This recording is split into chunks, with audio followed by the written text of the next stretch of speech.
कई साल पहले एक शांत गांव में दो भाई रहते थे। बड़ा भाई रामलाल मेहनती किसान, शादीशुदा 3 बच्चों का पिता। छोटा भाई श्यामलाल अविवाहित, सादा जीवन जीने वाला, लेकिन अपने बड़े भाई से बेहद जुड़ा हुआ। दोनों भाइयों का रिश्ता गांव में मिसाल माना जाता था। खेत दोनों के पास थे, पर काम वे हमेशा मिलकर करते थे। जब फसल कटती तो अनाज बराबर बांट लेते। एक बार गांव में खूब बारिश हुई और फसल बहुत लहलहा गई। कटाई के बाद दोनों भाइयों के गोदाम अनाज से भर गए। रात को जब सब सो गए तो बड़े भाई रामलाल अपनी चारपाई पर लेटे सोचने लगे, मेरे पास बीवी बच्चे हैं, अगर कल को मैं चला जाऊं तो बच्चे मेरे जमीन संभाल लेंगे। लेकिन मेरा छोटा भाई अकेला है, उसके पास न पत्नी है न संतान, बुढ़ापे में कौन उसका सहारा बनेगा।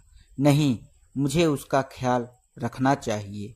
यह सोचकर रामलाल उठा, अपने गोदाम से अनाज का एक बोरा लिया और दबे पांव श्यामलाल के गोदाम में रख आया और चैन से सो गया। उसी रात श्यामलाल भी सो नहीं पा रहे थे। वो सोचने लगे, मेरे बड़े भाई का परिवार बड़ा है, 3 बच्चों का पेट भरना है, जबकि मैं अकेला हूँ। मुझे इतना अनाज चाहिए भी नहीं। मुझे चाहिए कि उसके पास ज्यादा अनाज रहे ताकि उसके बच्चों का भविष्य उज्जवल रहे।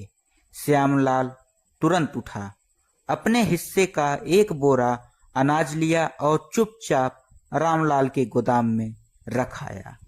सुबह जब दोनों उठे तो पाया, अरे हमारे गोदाम में अनाज तो उतना ही जितना रात में था। दोनों ने मन ही मन सोचा, शायद मैंने गलत गिनती की होगी। लेकिन यह सिलसिला कई दिनों तक चला। हर रात दोनों भाई एक दूसरे के लिए बोरा ले जाते और हर सुबह वही हाल, अनाज कम होने के बजाय हम।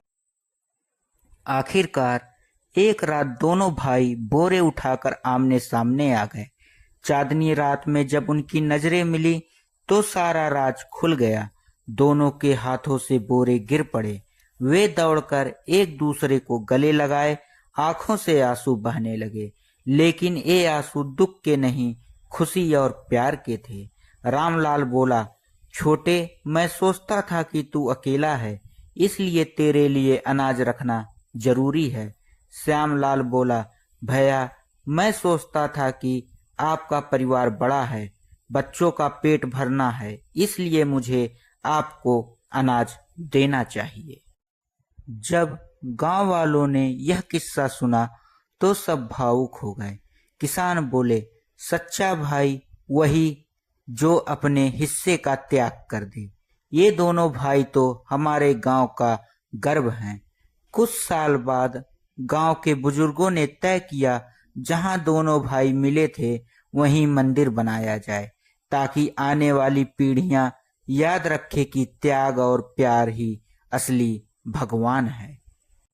आज भी गांव वाले उस जगह जाते हैं और कहते हैं, खून का रिश्ता तो हर किसी के पास होता है, लेकिन असली भाई वही है जो दिल से भाईचारा निभाए।